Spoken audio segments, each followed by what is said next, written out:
안녕하세요. 오늘은 중학교 1학년 문학 그 여자 내 집 한번 보겠습니다. 보기에 앞서서 오늘도 간단한 개념 짚어보고 넘어갈 텐데 우선 소설 배경. 배경이 뭔지는 다들 잘 알 테고 배경의 종류가 다양하다는 거 한번 살펴볼 건데 일단 첫 번째로 자연적 배경. 구체적인 시공간을 말하거든요. 시간이 어느 시대인지, 공간은 어디에서 시작되는지, 또 혹은 날씨는 어떠한지 이런 것들이 있을 수 있겠고 사실 우리가 이번에 볼 배경 중에 가장 중요한 개념은 사회적 배경이야. 인물을 둘러싼 사회 현실과 역사적, 시대적 상황. 우리 소설의 경우 일제강점기를 기반으로 하고 있어. 또는 심리를 중심으로 전개를 해나갈 수도 있겠고 또 혹은 인물이 어떤 처지에 처해 있는지 경찰이 쫓기고 있다던가 감옥이 있다던가 무인도에 있다던가 하는 특정 처지 상황이 있을 거야. 이런 배경을 통해서 우리는 소설 이야기를 더 잘 이해할 수 있게 돼. 그 배경의 기능을 자세히 살펴보자면 첫 번째, 작품의 전반적인 분위기를 형성하는 역할을 한다. 우리가 앞서서 운수 좋은 날 소설 배웠던 거 기억나? 거기서 처음에 시작할 때 비가 내리면서 시작을 해. 근데 사실 해가 쨍쨍하다, 바람이 시원하고 날씨가 따스하다 이렇게 표현할 수도 있는데 시작부터 비가 내린다고 하는 건 우리한테 자연스럽게 어떤 느낌을 주지? 쓸쓸하고 어둡다 하는 분위기를 형성해 준단 말이야. 이런 식으로 분위기 형성하고 싶을 때 날씨 같은 소재를 자주 쓰고요. 그 밖에도 구체적인 지역명, 시대, 실제 있었던 사건을 제시해서 사실성을 높인다. 예를 들어보자면 우리가 조선시대로 잡았다고 쳐. 그러면 그치, 조선시대에는 신분제도가 있었지를 감안하면서 읽을 수 있게 되죠. 이해도가 높아지겠지. 또 마지막으로는 앞으로의 사건 전개 방향을 암시하는 복선 기능을 한다 라고 되어 있는데 이 복선 기능 오늘의 소설에서 볼 수 있을 거야. 본격적으로 들어가기에 앞서서 문제 하나만 풀고 넘어가 보자. 다들 풀고 나서 내 이야기 들어주길 바랄게. 소설의 배경을 알 수 없는 것은? 정답은 3번이죠. 1번, 그 사건은 한여름에 일어났다. 언제 일어났는지, 또 어디서 일어났는지, 지금 시대가 어떤 시대였는지, 그리고 주인공이 어떤 처지에 놓여있는지 다 맞는데 주인공은 어려서부터 총명했다. 어쩌라고? 이건 배경 얘기가 아니야. 네, 1번은 3번입니다. 이제 우리 오늘 그 여자네 집 한번 들어가 보려고 하는데 그에 앞서서 설명을 해줄 부분이 있어. 일단 우리가 볼 작품은 소설이 맞습니다. 근데 여기 보여? 이거는 소설인가? 시 아니야 내용이? 여기까지 다 시인 것 같은데? 사실 박완서가 쓴 소설은 이렇게 있다고 치자. 내용이 있어. 근데 그 중간에 시 하나를 삽입해뒀어. 이걸 우리는 삽입시라고 부르거든. 사실상 우리는 이 소설을 제대로 이해하는 것도 중요하지만 오늘은 삽입시가 하는 역할이 뭔지를 좀 더 주의 깊게 보면 좋을 거야. 근데 우리가 지금 이 교재에서 다루는 내용은 거의 요 정도? 라서 소설의 뒷내용에 대해서는 말해주는 바가 크게 없고 삽입시 전체를 보여주는 느낌이 더 강해. 그래서 전체적인 건 내가 미리 먼저 설명을 해줘야 될 것 같은데 우선 소설 전체 내용은 대충 어떤 느낌이냐면 아까 내가 대충 말했었는데 소설의 시대 배경은 일제강점기야. 그리고 이 소설 안에 등장인물 둘이 나오는데 누구냐면요, 만득이라는 남자 그리고 곡단이라는 여자가 있어. 이 둘은 서로가 첫사랑이야. 그래서 아주 풋풋하고 애틋한 연애를 하고 있습니다. 실제로 이 마을에서 꽤나 유명한 커플이야. 왜냐면 둘의 사랑이 너무 아름답고 또 첫사랑이다 보니 풋풋하고 수수하고 그런 애틋한 면이 있었거든. 근데 지금 배경이 언제라고 했지? 일제강점기야. 전쟁이 터졌어. 만득이는 결국 강제징병이 되고 또 곡단이는 위안부에 끌려갈 위기에 처했는데 그를 막기 위해서 중년 남성에게 시집을 가게 돼. 다른 시집을 가게 되고 그러면 어쨌든 둘의 사랑은 이루어지지 못한 거네. 그쵸? 근데 만약 지금 시대가 일제강점기가 아니었다면, 만약 현대시대였다면 지금 이 둘의 사랑이 굳이 가로막혀질 이유랄 게 있었을까? 아니, 지금 시대 때문에, 단지 시대 때문에 이루어진 일이야. 지금 이 두 사람의 이루어질 수 없었던 순수한 첫사랑 이야기를 다루면서 일제강점기가 얼마나 비참했고 우리들의 삶에 힘듦과 역경을 주었는지를 보여주려고 했던 소설입니다. 자, 그래, 그러면 소설이 대충 뭔 내용인지 알겠는데 갑자기 그 안에 시를 왜 집어넣는데? 자, 소설은 산문이죠. 줄글로 굉장히 길게 뭔가 묘사를 하면서 이야기를 전개해 나가. 그러면 내가 만약에 누군가 너무 사랑하는 사람이 있고 그 사람에 대한 나의 감정을 표현하고 싶을 때 줄글로 그 설명을 하자면 조금 피로해질 수 있고 설명이 장황해질 수 있어. 내가 그녀를 얼마나 사랑하냐면 이게 막 어쩌고저쩌고. 근데 시로 표현을 하면 압축적으로 나의 딱 명료한 감정을 확실하게 전달을 할 수가 있지. 그러니까 소설 이야기를 하기에 앞서 이 삽입시에서 어떤 걸 보여주냐면 너무나 애틋하고 풋풋한 첫사랑이 있어요. 근데 그 첫사랑이 너무너무 소중한데 이루어지지 못했어요. 그래서 너무너무 그립다. 시 내용 자체가 이런 구조거든. 근데 우리가 그냥 소설로 바로 이 줄거리를, 이 구조를 접하는 것보다 시로 한번 접하고 소설의 흐름을 따라가다 보면 아, 이 구조대로 가겠다 하는 추측이 가능하겠지. 또 그냥 갑자기 애틋한 첫사랑이 시작해버리면 어색할 수 있는데 이 시를 넣어놓고 아, 만득이랑 곱단이가 사랑을 했는데 이렇게 전개해 나가면 더 자연스럽단 말이야. 그러니까 삽입시의 역할을 적어보자면 삽입시 역할, 이 소설을 본격적으로 들어가기 전에 미리 첫사랑, 그리움, 분위기를 형성을 해놔주는 거야. 분위기 미리 형성해주고 삽입시 내용이 이 소설이랑 관계없이 뜬금없는 다른 얘기를 하는 게 아닐 거 아니야. 소설의 다음 내용과 연계될 것이란 말이야. 그래서 이후의 이야기를 예고하는 역할까지. 일단 여기까지 가볍게 배경 설명했고 바로 소설부터 들어가 볼게. 지난 여름 작가 회의를 했는데 북한동포 어쩌고 시 낭송회를 한 적이 있다. 시인들만 참여하는 줄 알았는데 각계 원로들도 뭐 시를 낭송하는 순서가 있다면서 나한테도 한 편 낭송해달라고 하더라. 그러면 나도 원로라는 거네. 근데 원로가 뭔데? 원로는 어떤 뜻이냐면요, 한 분야에 오래 종사해가지고 경험이나 공로가 많은 사람.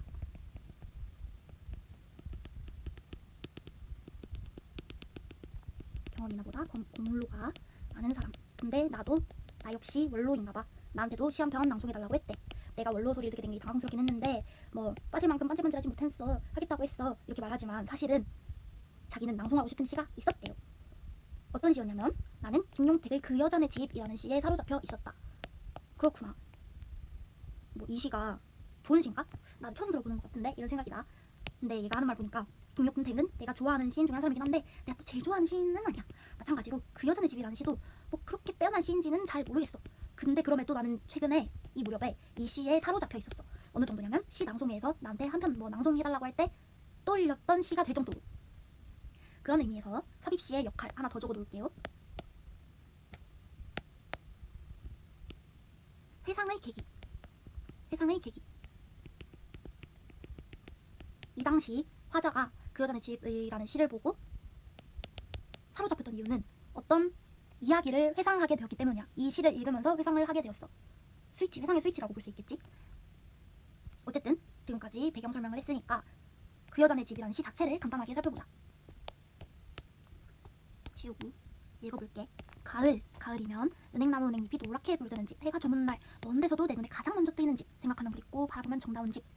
제목이 그 여전의 집이었는데 계속 뭔가 집으로 끝나는 문장들을 말을 하고 있고 전체적으로 이 집에 대해서 되게 그립고 정답고 긍정적으로 표현을 하고 있는 것 같아. 일단 배경이 굉장히 서정적이고 아름다워. 가을이면 막 은행잎이 노랗게 물드는 모습, 또 해가 저무는 밤인데 먼 데에서도 내 눈에는 가장 먼저 뜨이는 집, 그리고 정다운 집. 아니 물론 이 여전의 집이 유달리 원래 밝게 해놓고 사는 편이라 먼 데서도 제일 잘 눈에 띄는 집일 수도 있어. 하지만 그런 뜻일까요? 눈에 가장 먼저 뜨이는 이유는 그 여자가 있는 집이기 때문이야 그냥. 오케이. 일단 첫 시작은 가을로 시작을 했고 대충 집에 대한 긍정적인 정서로 스타트를 했어. 계속 읽어볼게. 어디 갔다가 늦게 집에 가는 밤이면 불빛 끄고 따뜻한 불빛이 검은 산 속에 살아있는 집. 상상을 해봐. 따뜻하다. 어둑어둑한 삶 속에 따뜻한 불빛이 활활 살아있는 집. 그녀의 집. 그 불빛 아래 앉아서 술을 놓으며 앉아있을 그 여자의 까만 머릿결과 어깨를 생각만 해도 손길이 따뜻해져 오는 집. 계속 똑같이 그녀의 집을 굉장히 긍정적으로 묘사하고 있는 모습인데 여기서는 따뜻한 불빛이라고 했다. 그치? 따뜻하다는 게 여기서도 뭐 물론 불빛이 그녀 집 불빛이 유독 따뜻한 불빛일 수도 있겠죠. 하지만 여기서 진짜 말하고자 했던 거는 그녀는 나에게 따뜻한 기억을 줬던 존재야. 그녀에 대한 기억이 따뜻함을 불러일으키는 거야. 또 한 가지 더. 생각만 해도 따뜻해지는데 뭐 진짜 그녀를 한테 찾아가서 대화를 하고 뭐 마주보고 이런 게 아니고 그냥 그 모습을 생각만 해도 절로 따뜻해진다는 거야. 오케이, 일단 킵고잉. 살구꽃이 피는 집. 살구꽃은 여러분 언제 피는 꽃일까요? 맞아, 정답. 봄에 피는 꽃이죠. 상상을 돕기 위해서 말해주자면 살구꽃은 뭐 약간 벚꽃이랑 비슷한 느낌이야.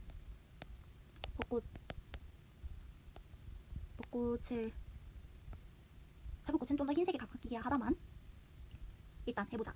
봄이면 살구꽃이 하얗게 피었다가 이 꽃잎이 담 너머까지 날리는 집이래. 담 너머까지 잎이 막 살랑살랑 날려. 예뻐 예뻐. 그리고 가을 얘기했었는데 지금은 또 봄이야. 가을에도 그녀의 집 얘기를 했는데 봄에도 그녀의 예쁜 집을 얘기해. 살구꽃 떨어지는 살구나무 아래로 물을 길어오는 그 여자가 있는데 그 여자의 물동이 속에 꽃잎이 떨어지면 꽃잎이 일으킨 물결처럼 닿고 싶은 집. 자 여러분, 물동이가 있어요. 여기 살랑살랑 불어오던 꽃잎이 퐁 떨어졌어. 그러면 너무도 당연한 일이지만 어떤 일이 생길까? 파동이 생기겠지. 퐁. 근데 이 물결처럼 가서 그녀에게 닿고 싶대. 이 말은 조금 애둘러서 그녀에게 가까이 다가가고 싶다는 말을 표현했다고 볼 수 있겠지. 닿고 싶다라는 말을 썼으니까요. 일단 또 키코인.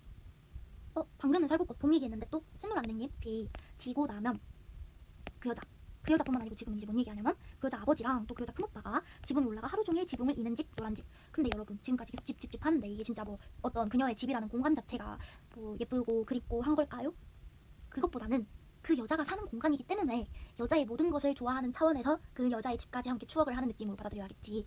이 맥락에서 그 여자뿐만 아니고 지금 그 여자 아버지, 큰오빠, 가족들이 지붕을 이는 모습까지 묘사를 해. 지붕을 이는 건 뭐냐면요, 픽스, 지붕을 고치다 라는 뜻이고, 노랗게 지붕을 고친다고 해가지고서 애들이 뭐 노랗게 페인트질하나 생각하는 애들도 있던데, 여기서는 뭔 뜻이냐면 지금 가을이야.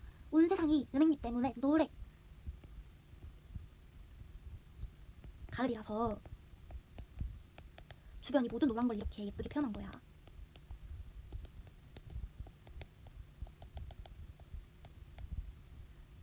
또 한 가지, 그가 지금까지는 뭐 그 집의 계절적인 모습이나 서정적인 아름다움을 표현했는데 그뿐만이 아니고 그 여자네 집에서의 가족, 정치, 분위기, 추억, 모든 것을 긍정적으로 표현하고 있는 거란 말이야. 그 여자네 집은 그 여자랑 관련된 모든 추억이 모인 공간이야.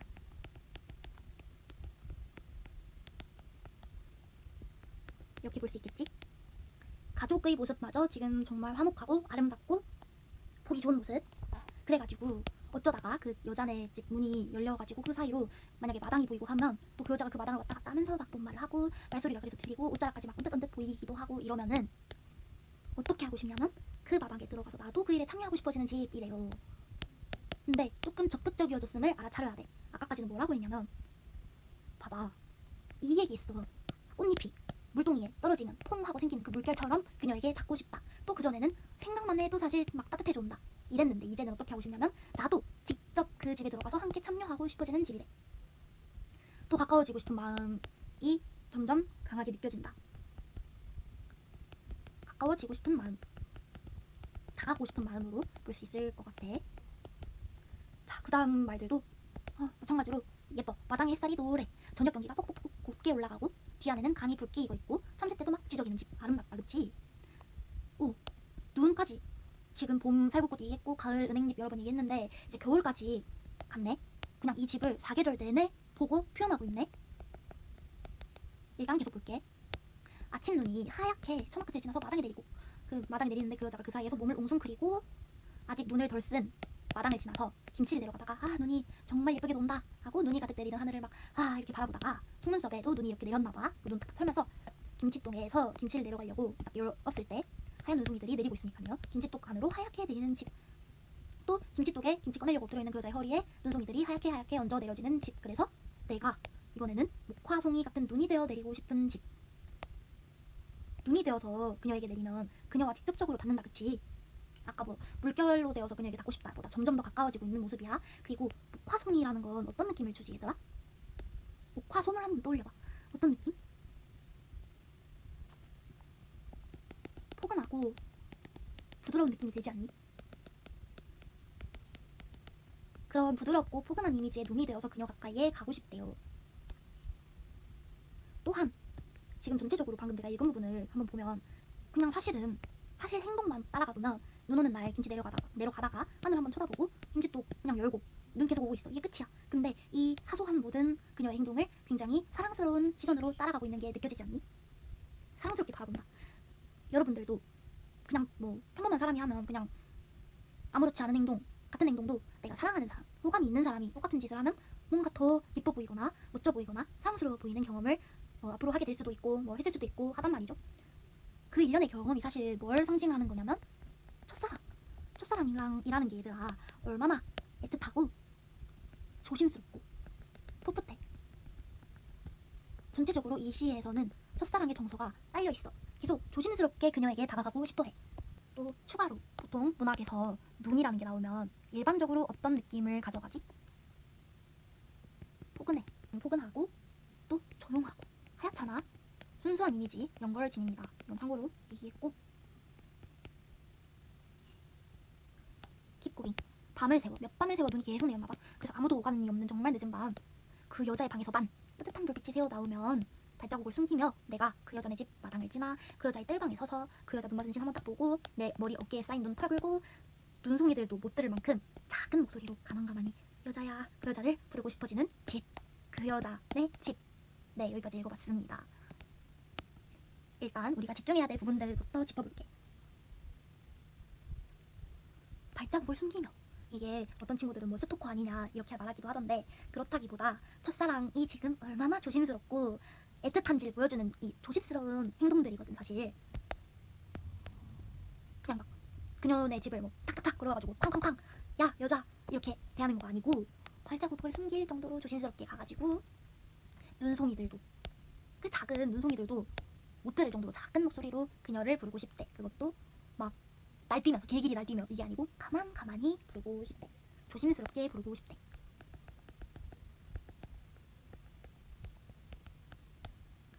조심스럽게 부르고 싶은 풋풋하고 조심스러운 첫사랑을 계속 보여주는 거고. 자, 또 집중해야 될 부분. 그 여자를 근데 부르고 싶은 집이라고 했어. 아까는 물결이 되어 닿고 싶다. 그 여자네 집에 나도 참여하고 싶다. 목화송이 같은 눈이 되어 그녀에게 내리고 싶다. 근데 이제 여자야 부르고 싶다. 이제 직접 부르고 싶대요. 조금 더 직접적으로 표현이 변화하는 모습이 엿보이고. 또 질문 하나. 여기 뭐지? 뭐 엔터 잘못 쳤나? 왜 이렇게 글을 썼을까? 이거는 다름이 아니라 눈 오는 모습 같지 않니 얘들아?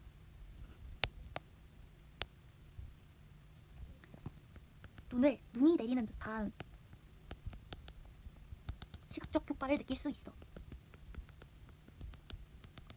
또 어떻게 보면 이렇게 끊어 있는 거니까 천천히 되새기는 느낌도 줄 수 있어. 천천히 되새기는 거죠. 그래서 그 여자 내 집 이렇게 해.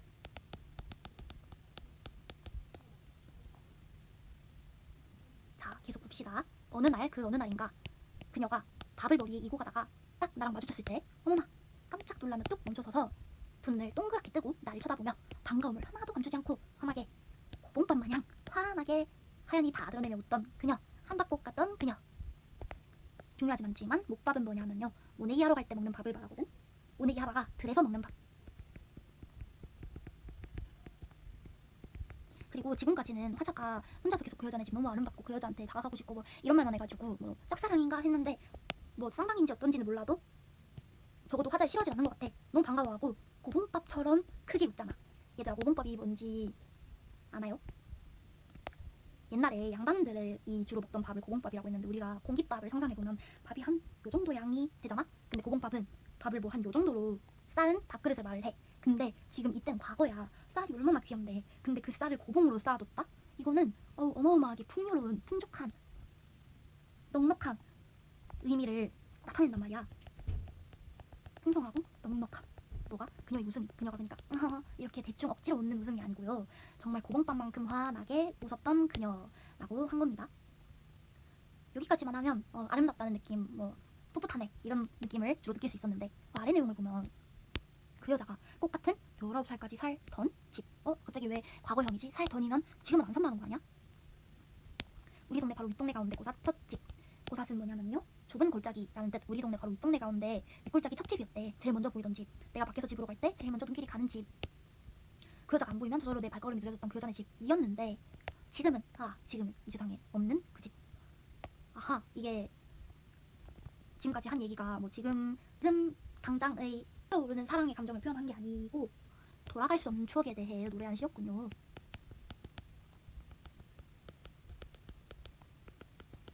물론 그렇지만 내 마음속에는 여전히 그 집이 그대로 지어져 있다. 내 마음속에는 여전히 존재한다.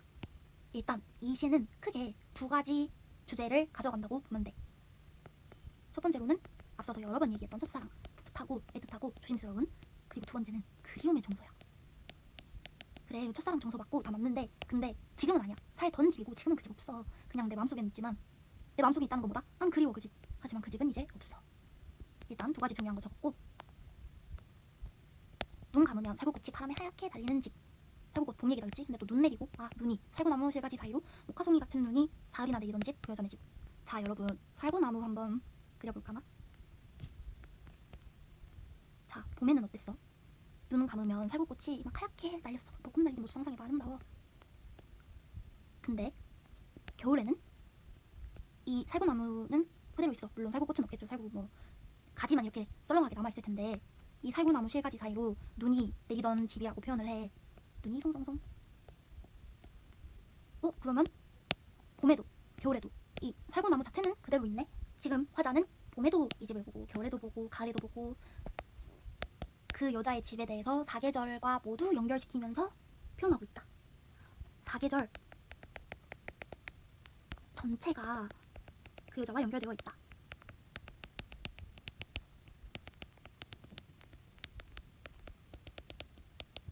어쨌든 여기서 이제 아까 과거형 한번 썼더니 여기 또 이제는 그냥 자연스럽게 쓰네. 눈이 내리던 집, 그 여전의 집. 언제나 그 어느 때나 내 맘이 먼저 가 있던 집, 그 여전의 집. 생각하면 생각을 하면 이렇게 끝이 나요. 생각하면을 두 번 반복했네. 모든 반복은 강조하고 싶은 내용을 반복하죠. 계속 생각한다는 거야. 게다가 말줄임표로 끝을 내.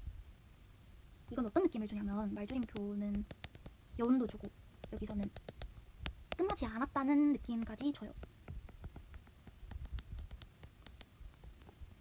그리고 아까 얘기했던 부분인데 왜 이렇게 갑자기 엔터 잘못 썼어? 아니고 눈이 내리는 모습이네. 또 천천히 되새기는 효과도 줬었지. 자, 그러면 바로 문제 풀어봅시다. 윗글에서 기억이 하는 역할로 보기 어려운 것. 기억이 어디 있었지? 봅시다. 여기 김용택의 그 여자네 집. 사실 우리가 본 거는 이 시가 전체기는 해. 근데 처음에 말했듯이 소설 안에 이 시가 삽입된 형태였지. 그러면 이 시가 하는 역할로 보기 어려운 것은 이라는 건데 정답은 다들 각자 풀어보고 듣는 거 같지? 네, 답은 5번이죠. 아니, 이 글은 소설이라고 했는데 이후 글이 사실임을 왜 증명해? 얘들아, 소설은 뭐야? 본디 허구의 문학이 허구. 근데 사실로 증명을 할 필요가 왜 있냐고. 5번이 정답입니다. 그 밖에는 이 시가 나로 하여금 과거를 회상하게 하는 매개체 역할. 아까 한다고 했어.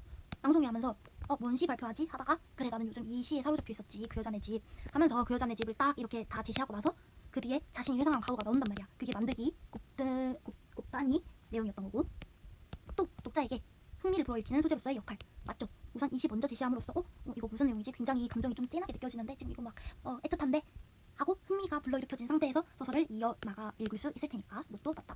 또 앞으로 전개될 소설의 내용을 짐작하게 해준다. 만들기와 곱단이 사랑 이야기를 꺼낼 수 있는 분위기를 조성해준다. 둘 다 맞는 말이지.